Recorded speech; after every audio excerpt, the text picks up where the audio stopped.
Hello friends, welcome to our channel physics point by Ravinder. आज की जो क्लास है वो बेहद ही महत्वपूर्ण क्लास है जिसमें हम रेडियो सक्रियता या रेडियो एक्टिविटी से रिलेटेड एमसीक्यूज या ऑब्जेक्टिव क्वेश्चंस को सोल्व करेंगे। ये जो क्लास है, चाहे आप किसी भी एग्ज़ाम की तैयारी कर रहे हो, चाहे एमएससी एंट्रेंस की तैयारी कर रहे हो, चाहे या नीट की या जेईई की तैयारी कर रहे हो, सभी के एग्ज़ाम के पॉइंट ऑफ व्यू से ये जो क्लास है वो बेहद महत्वपूर्ण होने वाली है। तो आज का जो पहला जो क्वेश्चन है वो कुछ इस प्रकार से है कि रेडियोधर्मी तत्व उत्सर्जित नहीं करते हैं। मतलब जो रेडियो एक्टिव जो एलिमेंट्स हैं वो क्या उत्सर्जित नहीं करते हैं। और अभी तक जितना हमने रेडियो एक्टिविटी पढ़ा है उसमें हमने पढ़ा था, देखो ऑप्शन आपके पास 4 ऑप्शन है। पहले भी हम आपको बता चुके हैं रूल्स किस हिसाब से हम ऑब्जेक्टिव क्वेश्चंस को डील करते हैं। तो सबसे पहले आपको स्वयं का जो ऑप्शन है वो आपको दिमाग के अंदर सेव कर लेना है। उसके बाद में अपने जो ऑप्शन है उसको ब्लॉक कर लेना है, कहने का मतलब उसके बाद में आपको यहाँ पे वो आंसर देखना होता है। तो देखो पहला क्वेश्चन है कि रेडियोधर्मी तत्व उत्सर्जित नहीं करते हैं। तो AIEEE 2003 में क्वेश्चन पूछा गया है कि इलेक्ट्रॉन उत्सर्जित नहीं करते हैं, हीलियम नाभिक उत्सर्जित नहीं करते हैं, पॉजिट्रॉन उत्सर्जित नहीं करते हैं या प्रोटॉन उत्सर्जित नहीं करते हैं। तो उम्मीद करता हूँ कि आपने जो अपना जो आंसर है वो अपने दिमाग के अंदर ब्लॉक कर लिया होगा या सोच लिया होगा या सेव कर लिया होगा। तो देखो इलेक्ट्रॉन जो है वो क्या हो गया, बीटा माइनस क्षय का उत्सर्जन हो गया। पॉजिट्रॉन जो होता है ना, इसको बोलते हैं बीटा प्लस क्षय। और ये हीलियम जो नाभिक होता है वो तो आपको पता ही है अल्फा कण होता है, तो अल्फा कण का भी उत्सर्जन करते हैं। तो बीटा माइनस कण का भी उत्सर्जन करते हैं, बीटा प्लस कण का भी उत्सर्जन करते हैं। तो रेडियो सक्रिय जो तत्व हैं वो किसका उत्सर्जन नहीं करते, प्रोटॉन का नहीं करते। तो ऑप्शन डी क्या हो जाएगा, बिल्कुल करेक्ट जो आंसर हो जाएगा। चलते हैं नेक्स्ट क्वेश्चन की ओर।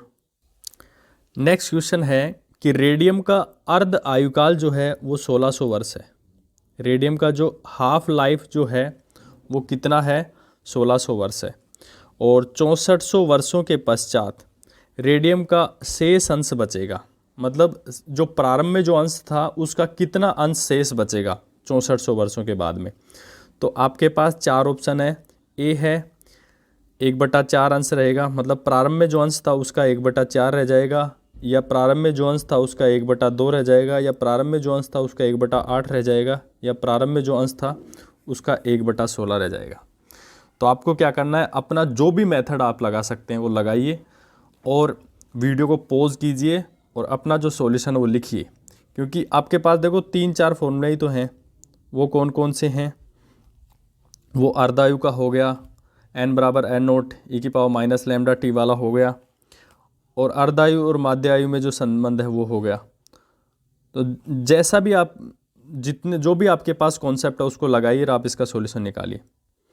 तो उम्मीद करता हूँ कि आपने जो अपना जो सॉल्यूशन है वो किया होगा। तो अब हम जो है इसका सॉल्यूशन आपको बताने जा रहे हैं। देखो यहाँ पे हम आपको एक बेहद महत्वपूर्ण फॉर्मूला आपको बताने जा रहे हैं जो आपको बहुत काम आएगा। मतलब न्यूमेरिकल जो प्रोस्पेक्टिव है उसके हिसाब से बहुत काम आएगा। तो फॉर्मूला इस प्रकार से है कि टी समय पे रेडियो सक्रियता बटे प्रारंभ में रेडियो सक्रियता, या ऐसे भी कह सकते हैं कि टी समय पे रेडियो सक्रिय परमाणुओं की संख्या बटे प्रारंभ में रेडियो सक्रिय परमाणुओं की संख्या। ये जो होता है ना, ये जो फॉर्मूला होता है ना, ये कुछ हमने कैलकुलेशन करके निकाला है। तो जितने भी आप स्टैंडर्ड बुक देखोगे उसमें ये डायरेक्ट फॉर्मूला मिल जाएगा। इससे जो होता है ना, टाइम कम लगता है किसी भी न्यूमेरिकल को सोल्व करने में। 1/2 और ये जो होता है ना टी समय बटे टी हाफ, ये इसके बराबर होता है।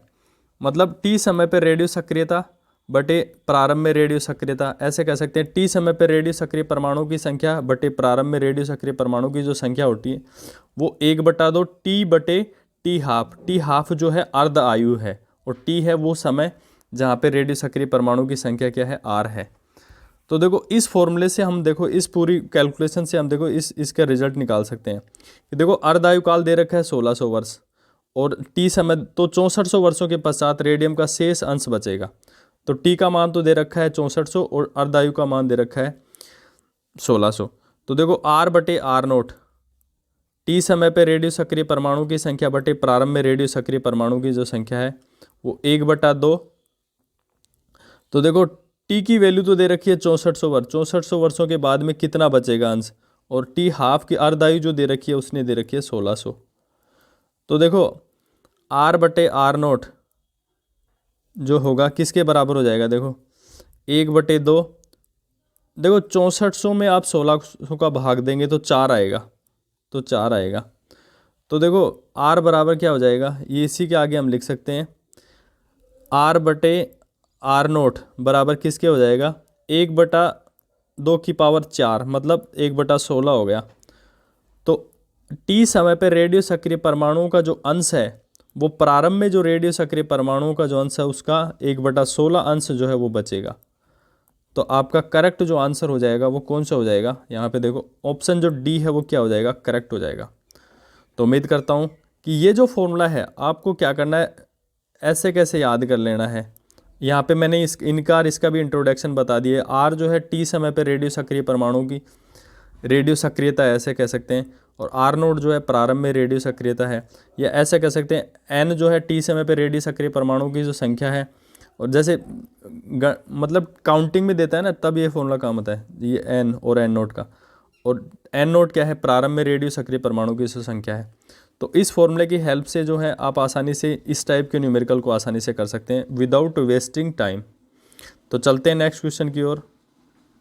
नेक्स्ट क्वेश्चन है कि बीटा ऋणात्मक क्षय में, मतलब बीटा माइनस जो डीके होता है उसमें क्या होता है। कि आपके पास 4 ऑप्शन है कि परमाणु से इलेक्ट्रॉन उत्सर्जित होता है। ऑप्शन बी है नाभिक में पूर्व से उपस्थित इलेक्ट्रॉन उत्सर्जित होता है।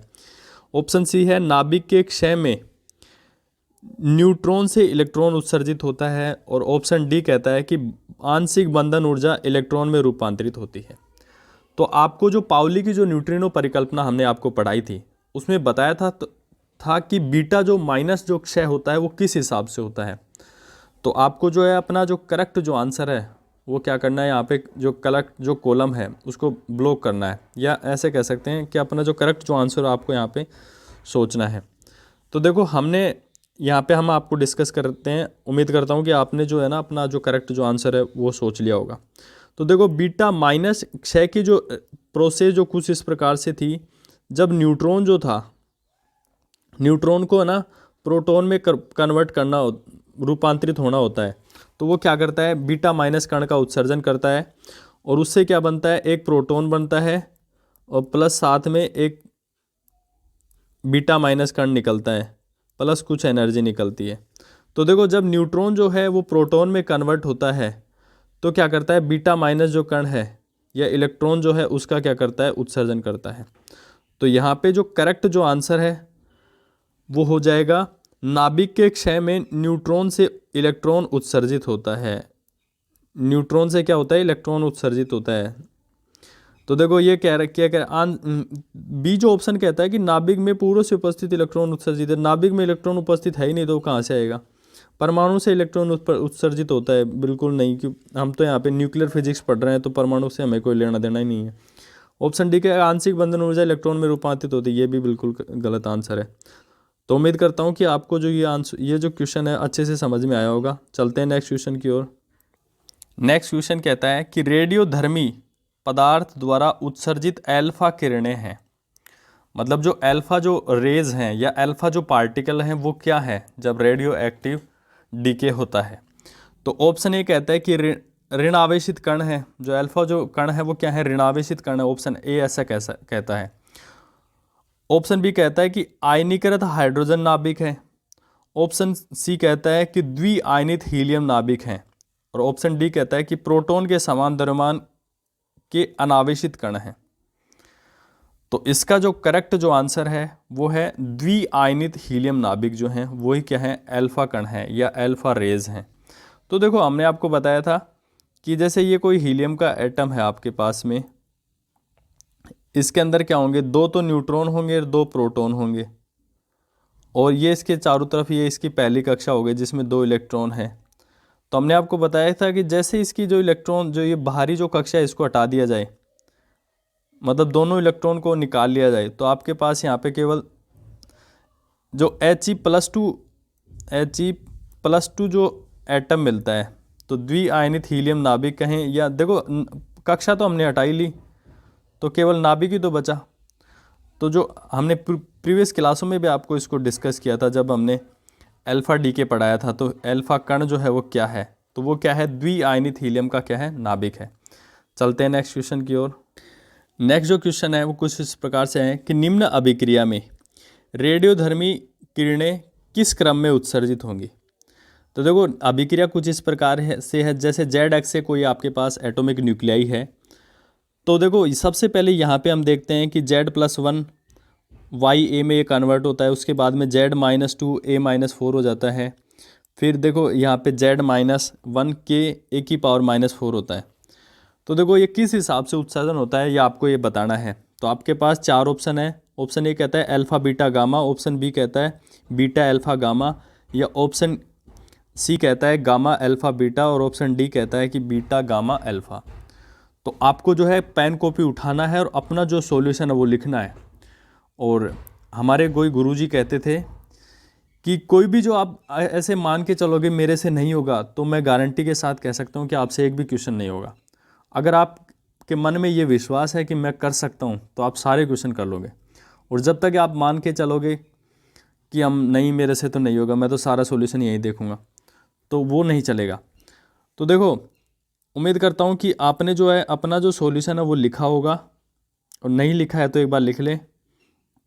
बाकी हम जो है अपना सॉल्यूशन बता रहे हैं।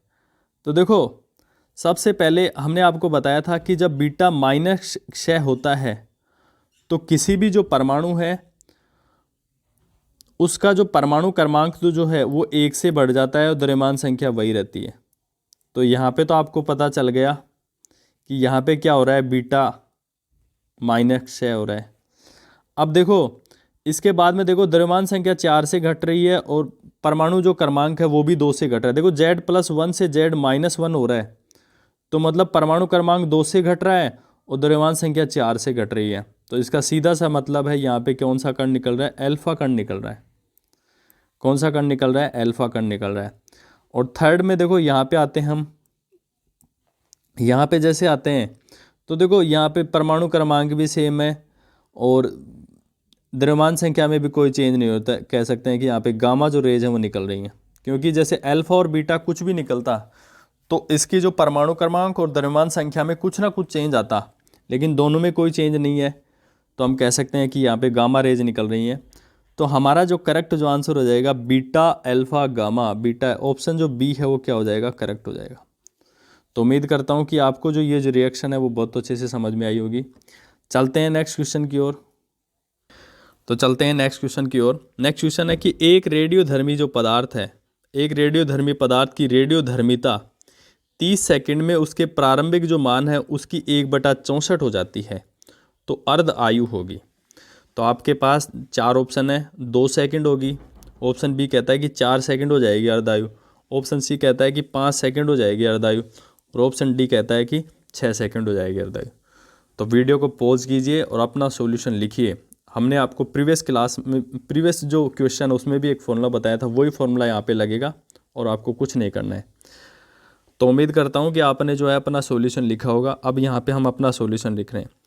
तो देखो क्या क्या दे रखा है, आपको ये ध्यान रखें। एक रेडियोधर्मी पदार्थ की रेडियोधर्मिता है वो 30 सेकंड में, टी की वैल्यू दे रखी है 30 सेकंड, कितनी दे रखी है 30 सेकंड में प्रारंभिक जो मान है उसकी 1/64 हो जाती है। मतलब टी समय पे जो रेडियो सक्रियता है वो प्रारंभिक जो मान है उसकी क्या हो जाती है 1/64, मतलब R0/64 हो जाती है।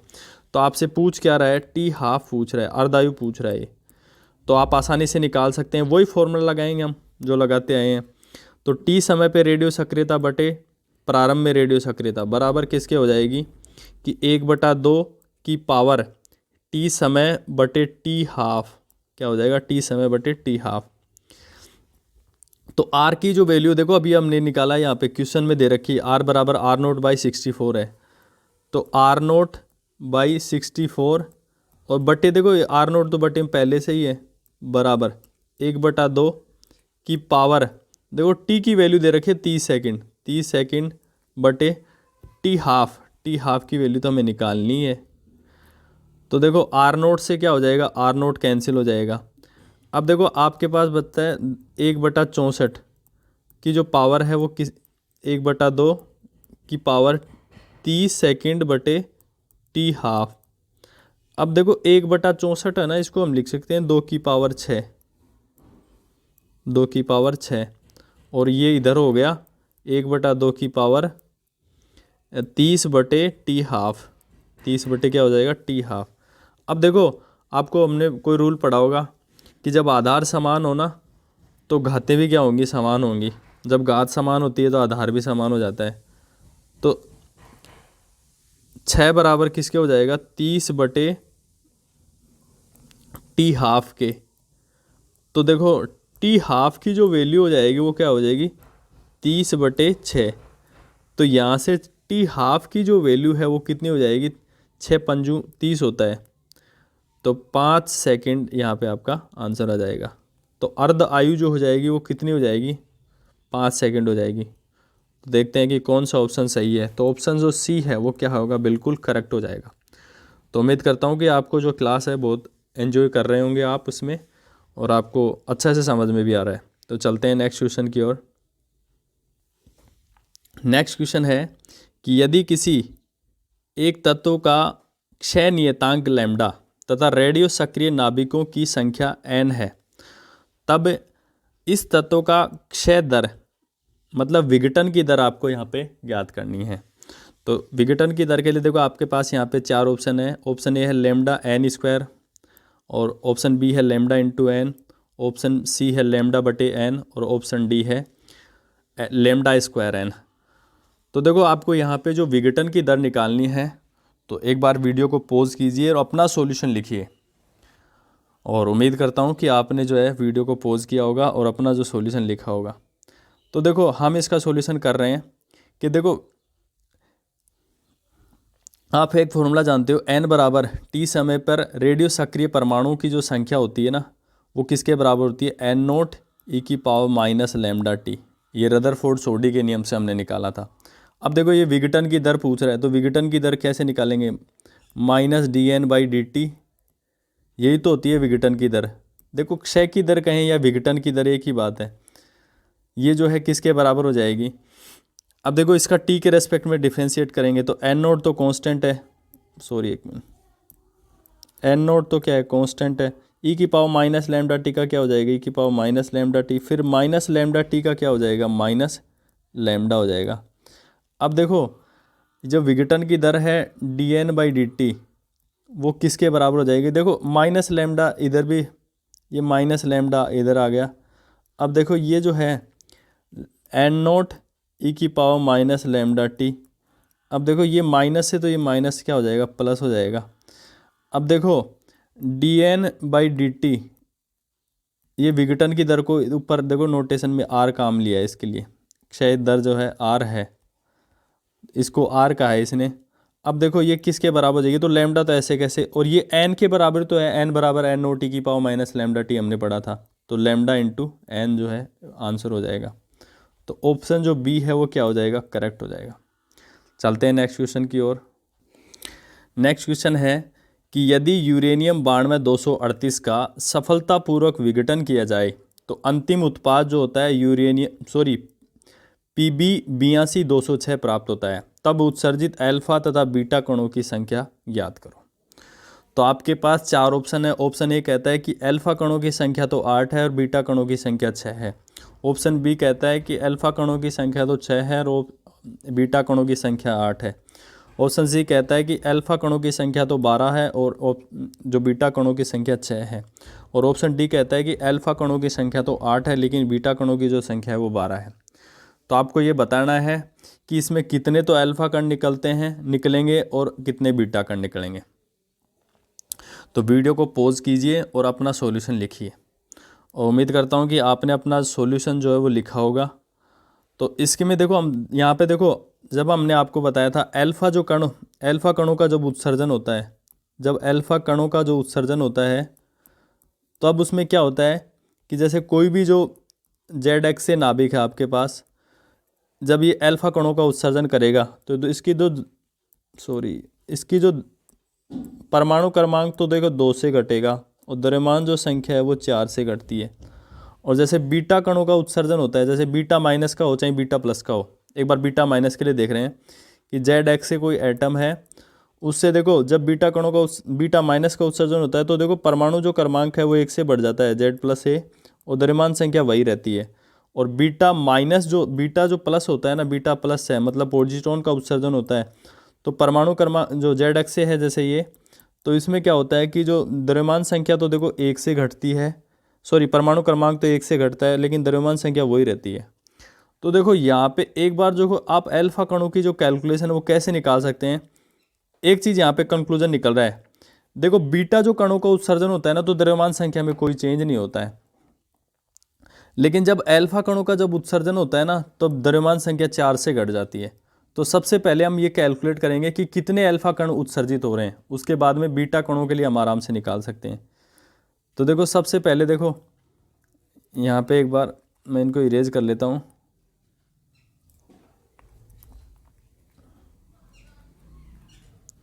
एक मिनट, देखो द्रव्यमान जो संख्या है वो 238 से घट के कितनी हो रही है, 206 हो रही है। तो द्रव्यमान संख्या में परिवर्तन कितना हुआ, देखो 32 का चेंज हो गया। 32 का चेंज होने का मतलब होता है कि एक बार एक अल्फा कण निकलता है तो द्रव्यमान संख्या में जो परिवर्तन होता है 4 का होता है, मतलब इससे 8 अल्फा कण निकल गए। तो 8 अल्फा, देखो आंसर आपको यहीं से मिल रहा है, वैसे तो ऑप्शन ए हो जाएगा, 8 अल्फा कण इसी में है। बाकी आप इसकी फर्दर कैलकुलेशन भी कर सकते हैं।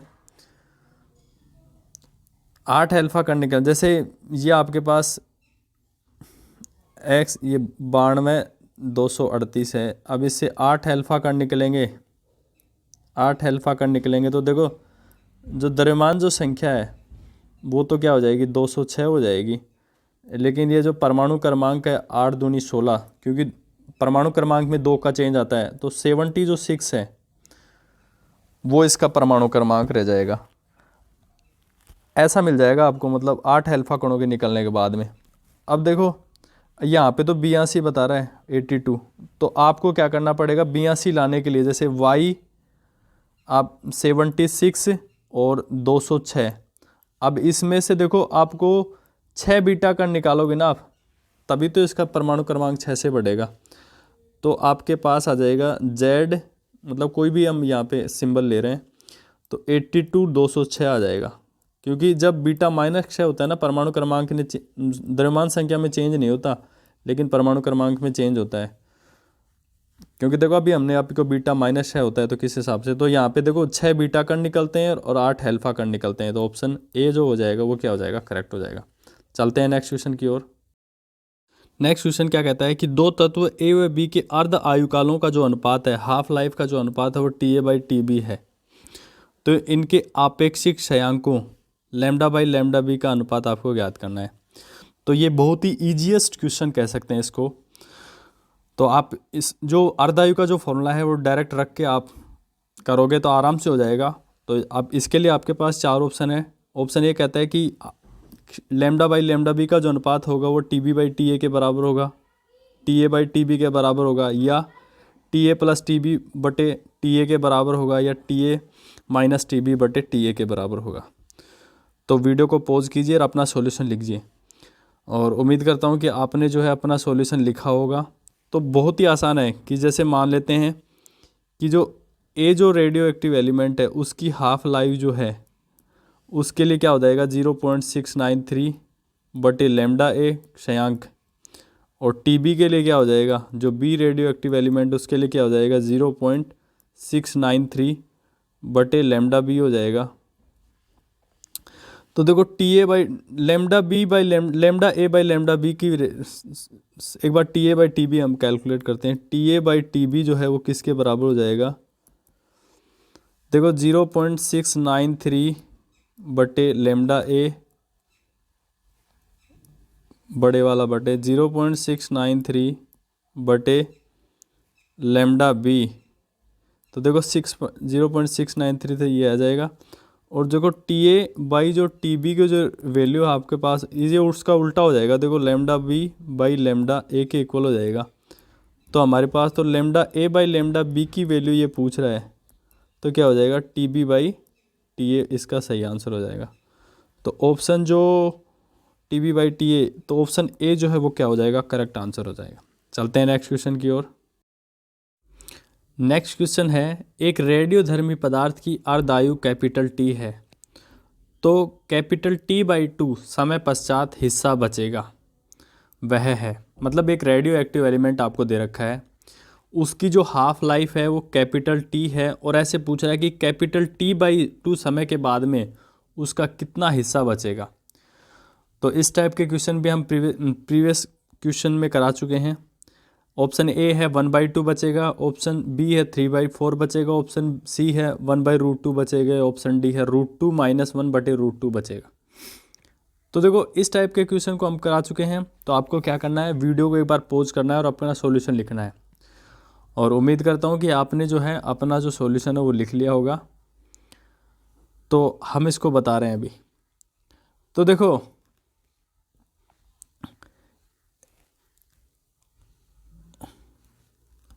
देखो हमने आपको एक फॉर्मूला बताया था कि रेडियो सक्रिय पदार्थ की टी समय पर रेडियो मात्रा बटे प्रारंभिक मात्रा बराबर होता है 1/2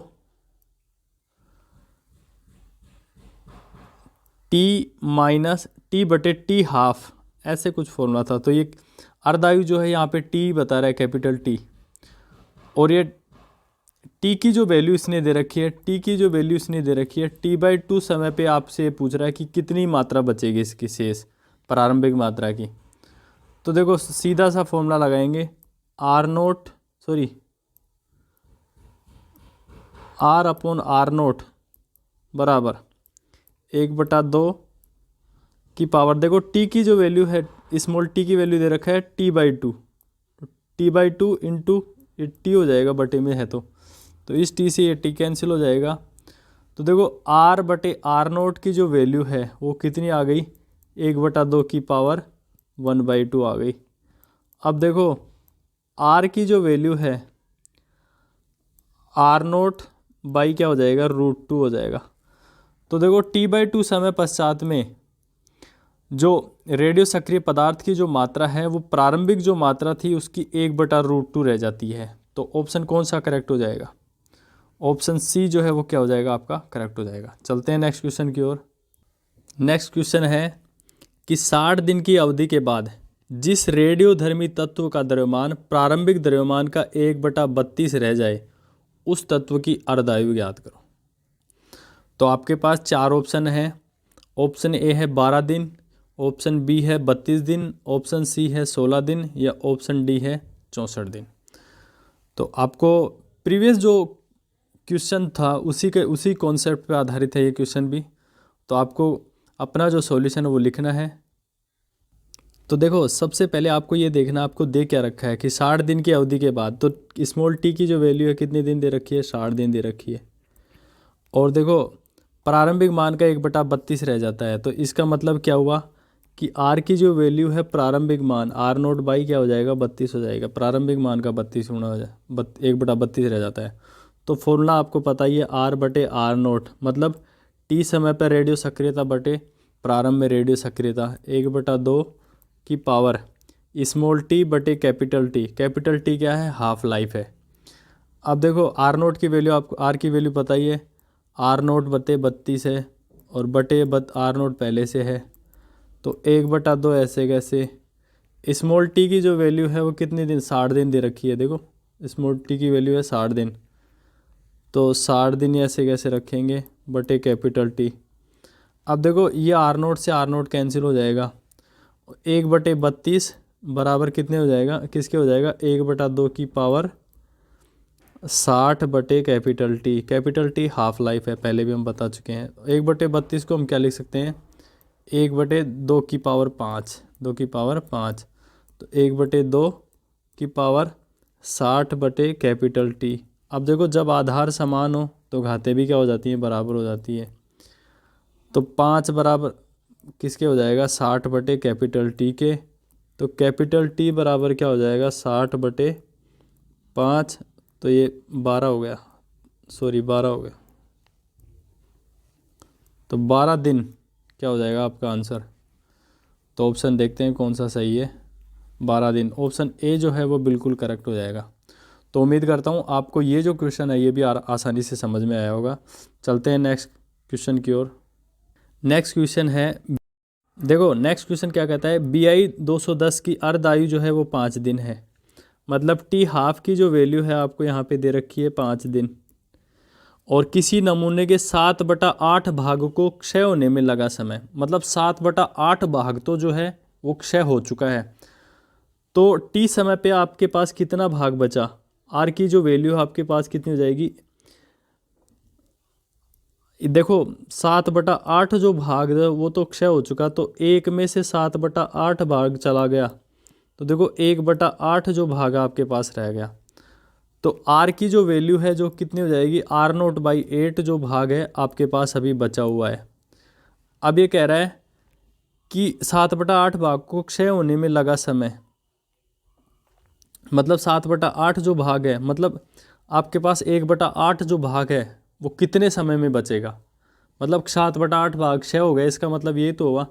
तो फॉर्मूला लगाएंगे, वही जो फॉर्मूला R/R0 बराबर 1/2 की पावर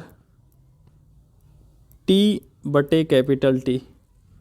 अब देखो आर की वैल्यू देखो R0/8 है, और इंटू R0 में पहले से भी था 1/2 की पावर स्मॉल टी तो आपसे पूछ रहा है, और टी हाफ की जो वैल्यू दे रखी है 5 दे रखी है।